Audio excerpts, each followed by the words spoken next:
Hi, Jason Fladlien here, and if you're looking to expand your business while cutting down on your personal involvement in your business, then you're going to love this video. When it comes to outsourcing correctly, there are three primary things you must focus on. First, where to go to hire your outsourced workers. Second, determining who to hire. And third, managing who you hire properly. Let's go through each point. First, where to go to hire your outsourced worker. Our top choice is a site called oDesk. In fact, we're in the top 1% of businesses who have spent money with oDesk, so that gives you any indicator of how much we use them. oDesk is going to be a bit more expensive up front usually, but it's mostly worth it. If you're cost conscious, you might consider going to a place called OnlineJobs.ph or even posting on Craigslist in smaller countries with a lower cost of living. Ideally, over time, you'll start to find some really good outsourcers, and then you can utilize the best place to get outsourcers, through word of mouth. We've built up quite a team throughout the years just by taking our top talent and asking if they know anyone else like them who would like to do the things that they do. It really helps build a culture for your business this way too.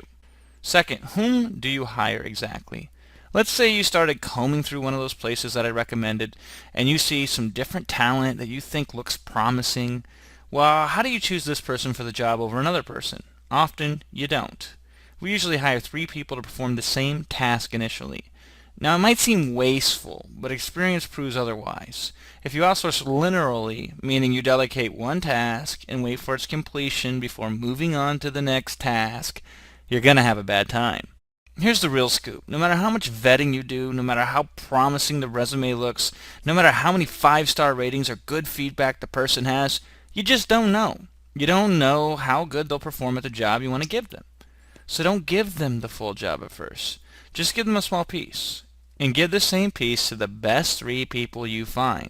I like to spread the cost too. I try to find a real cheap provider, a middle-of-the-road provider, and one on the high end. You'll discover what you pay and the quality you get are often 2 different things. It's very possible with this strategy to find unbelievably talented people who work at competitive wages. Finally, how are you going to manage your outsourcers? There are 2 considerations here: the tools you use and your process. The paradox of outsourcing is the first time you do it, it will usually take you longer to outsource a task than if you did it yourself. This is why people go too long without outsourcing. You just have to suck it up and realize up front that initially outsourcing is going to slow things down. That's because you need to be extremely specific with what you want and how you want it delivered. Then you need to set milestones and checkpoints, as well as getting status updates from them at least once a day, ideally twice a day if you can swing it. You should also prepare to communicate to them with redundancy in place.